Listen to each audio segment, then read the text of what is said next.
आया है तो बोल रहे लड़ो लहसुन वाला पान है।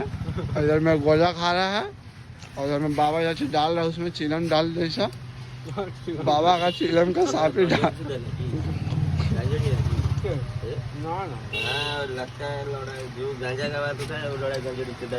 इधर में डाल रहा बाबा का साफ ही डाल रहा है। खैनी डाला उसमें और दे ये भी काची और देगा 7 रुपये से क्या मेरा लोड़ा चुसेगा। ওটা কত কটা না মা